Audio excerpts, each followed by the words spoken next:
Hey, good morning everyone. Welcome to ShortSalePowerHour.com. My name's Fred Weaver. My partner Kevin Kauffman's entering the picture. We are Group 4610, Arizona's premier short sale team. We are. Hey guys, thanks for joining us today. Today is Unforgettable Or Forgettable Friday. So this is a day where we like to actually talk more about scenarios within banks.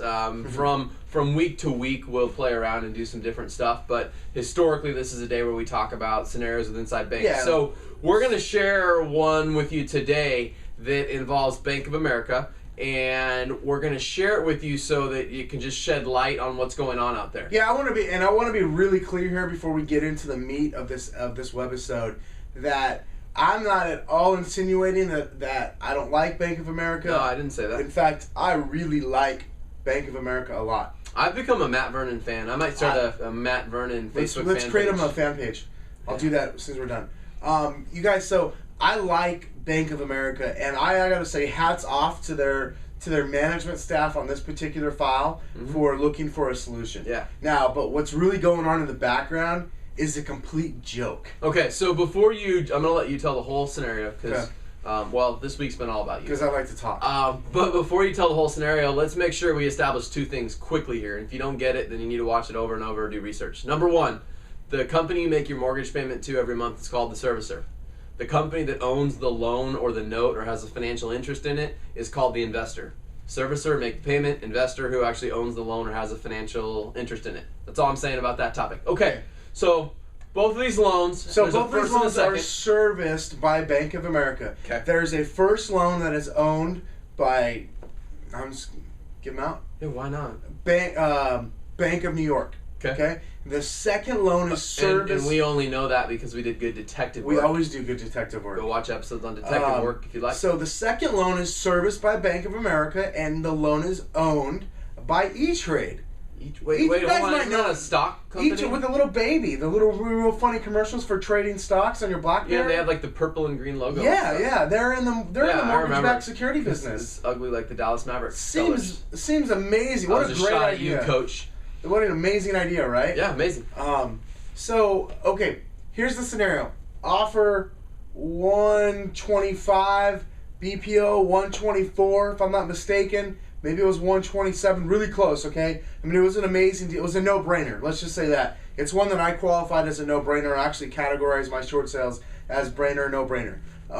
And this one was a no-brainer, meaning that even your first day on the job, level negotiator could approve this deal. So the first lender approves the deal. The negotiator who submitted the file for the first lien holder to the investor, they approved the deal. She submitted it to the second lender. Now the second lender denied it initially. In fact, they just flat out denied it. They were going to receive $3,000. I want to point out here that they're owed about $30,000. Okay, so they actually were going to get 10% of their balance. But E-Trade in their infinite wisdom said, no, that's not good enough. We want $10,000. So instantly I said, well, that's not going to work, you guys. Or we'd like you to buy $5,000 of our stock. Wasn't that their backup option? Who knows? Never mind. Maybe I'll log in and get an account. So E-Trade says, no, we want $10,000. So I relay to my negotiator, that's not going to work. What can we do? I will give 1% of my commission if I have to get this deal done, and I'll put that on top of the $3,000 the first investor's willing to give. Okay. So she said okay, and she went back to E-Trade. E-Trade said absolutely not. We'll go down to $9,000. That's our final offer, and we need to have that other $6,000 from the seller. So I said okay. This is a purchase money loan. We're in the state of Arizona. They have absolutely no recourse. If this home goes to foreclosure, they get nothing. Yes. Can I make a side note here? Yeah. E-Trade, you should have never, ever, ever, ever, ever got into the mortgage business. You don't belong there. You don't know what you're doing. I'm done. And your servicers don't like you. End of side note. So E-Trade goes, we'll take $9,000.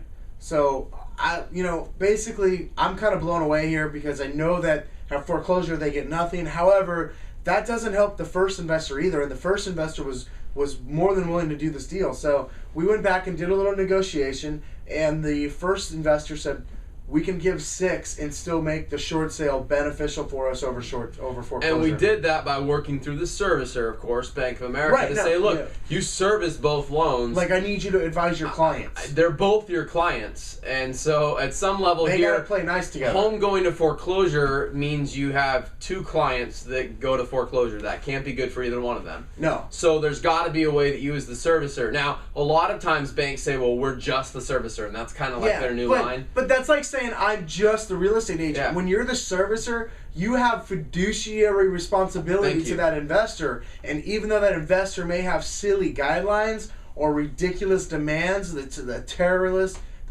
list of demands, as Lee would call it, you still have a duty to them to represent them to their fullest because you've taken fiduciary responsibility. Yep. So I reminded gently B of A of that, and so did you. And I got to admit, they did a good job. Yeah, they went back and got the first lender to give an additional $3,000 and come up with the solution here. Now, E-Trade's still being ridiculous and wants $3,000 from our seller. But we've bridged the gap from like 10,003 to 9,003 to 9,006. So now we got like the homeowner being willing to maybe do something because it's important that they don't go to foreclosure. Well, for her, it's important. But at the same time, it's not $3,000 important because it's not. Again, there's non-deficiency, and she said, "My cash is important to me. That's all I have left. I don't have my credit, and they can't do anything with me later." I don't blame her. This lady put like $100,000 down on her house. Yeah, I mean, she was like a person that was trying to do the right thing. She lost a lot of money in this house. Okay, so did everybody else. She's got lots of outstanding bills, so financially it looks like she's got all this money, but she really doesn't. She's not that good a shape. Like, she's not hurting. Plus, they look and they go, well, you have blah, blah, blah in your bank account, and I go, well, yeah, she hasn't made her mortgage payment in blah, blah, blah months. What do you expect? You're not getting a mortgage payment for the last 10 months. So, like, half that money that's in her bank account's just been saved up, like, because she knows that she's got to be able to go find another place to live, and she can't rely on her credit anymore. And this is for somebody who wanted a loan mod to begin with. And was denied. That's for a different story. Okay, so anyway, guys, hope that story at a minimum just kind of shed some light on stuff. We're putting the last piece of that together, but somehow, some way that deal's going to work. What's happening today? And you know what, Matt Vernon, we're putting the fan page out there, but I'm also going to ask that if at any point in time you watch this video or someone tells you about the video, I would love to get you on Short Sale Power Hour, and I'm not going to ask you the normal questions. I actually want to hear...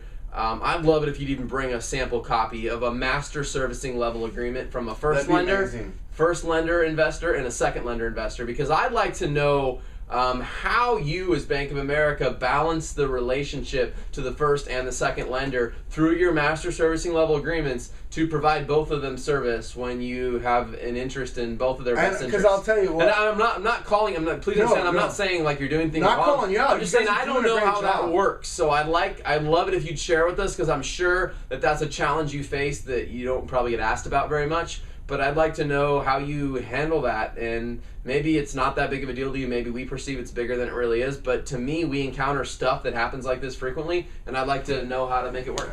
No, absolutely, Matt. Come on out, be on the show, please. We'd like to get to know you better too. So and provide information to the community. All right, guys, we're gonna wrap it up. Come on back next week. 1, 2, 3.